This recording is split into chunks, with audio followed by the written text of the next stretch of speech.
Webhooks versus API calls. Now, I know they can sound a little intimidating, but I promise by the end of this quick explainer, you're going to get the real difference, and it's going to be simple. Let's dive right in.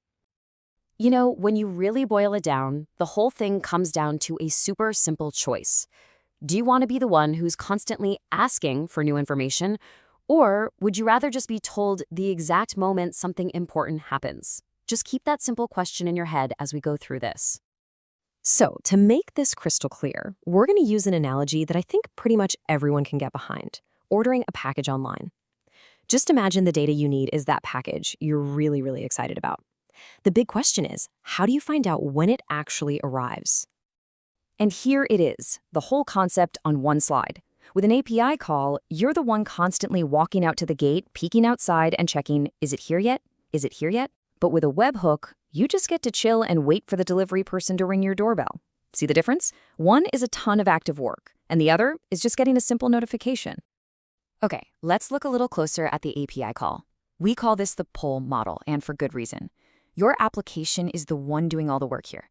It has to repeatedly call up the server and ask, hey, got anything new for me? What about now? Anything yet?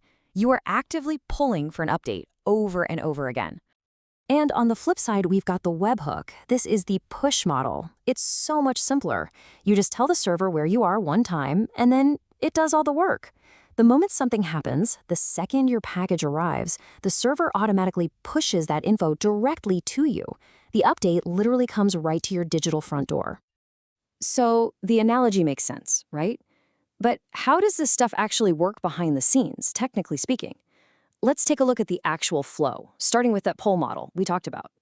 So with a typical API call, your app first sends out a request for data. The server then has to check if there's anything new, and, a lot of the time the response is just, nope, nothing yet. The real key here is that your app is stuck repeating this entire cycle again and again and again. And as you can probably guess, this has some pretty obvious downsides. For one, it's slow, because you only find out about an update on the off chance you happen to ask at the right time. It's also really expensive on resources. You're making all these constant and often totally pointless requests. And because of that built-in delay, it's just not real time. Simple as that. Now, check out how much cleaner the webhook flow is. This is what's really cool. You do a one-time setup, you give the service a special web address. We call it a callback URL. Honestly, just think of it as giving them your home address. They save it, and then you just wait. As soon as a specific event happens, like a payment going through, they instantly send the data right to that address. And the benefits here are just the complete opposite of the pull model's problems.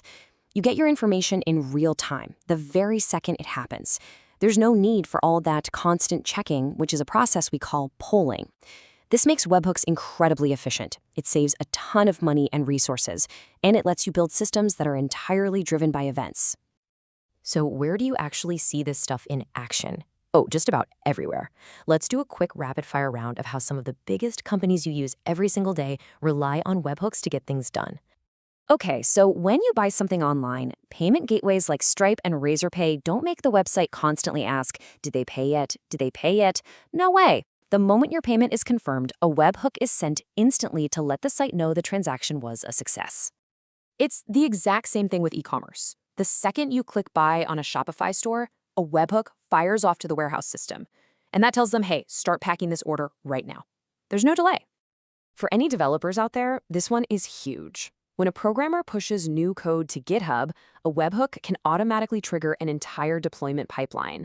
It tells a server to build and release the new update without anyone lifting a finger. It's really the engine of modern automation. Have you ever wondered how those bots in Slack or Discord respond so incredibly fast? Well, they're not reading every single message. They use webhooks to subscribe to events. So when you type a specific command, a webhook notifies the bot, and it just springs into action instantly. And finally, one we all love to see, getting money back. When PayPal or another service processes your refund, you don't have to keep logging in and checking your account. A webhook instantly tells the system, which can then update your order status and send you that happy little notification. So, after all that, how do you actually choose which one to use? Well, it really just comes down to what you're trying to do. Let's just break it down nice and simple.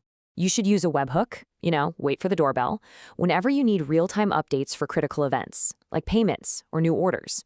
It's the way to go when you want to avoid wastefully checking the gate again and again. On the other hand, go with an API call. Go check the gate yourself when you just need data on demand, especially if that data doesn't change all that often. Now, webhooks are amazing, but they're not a perfect solution for everything. You should probably avoid them if your system can't actually accept incoming requests from the internet, or if your system tends to go offline a lot. I mean, think about it. If the delivery person rings the bell but you're not home to answer, you're going to miss the package. So look, if you only remember one single thing from all of this, let it be this right here. With an API call, you ask for the data. With a webhook, the data comes to you. That's it. That's the core difference. And that brings us right back to our very first question, but now framed with our analogy. On your next project, are you going to be the one who's constantly checking the gate, or are you going to build a smarter system that can just wait for the doorbell to ring? And that really is the difference between webhooks and API calls. Hey, if you found this useful and you'd want to go even deeper, maybe with a part 2 on polling versus webhooks versus the whole wide world of event-driven architecture, definitely let us know. Thanks for tuning in.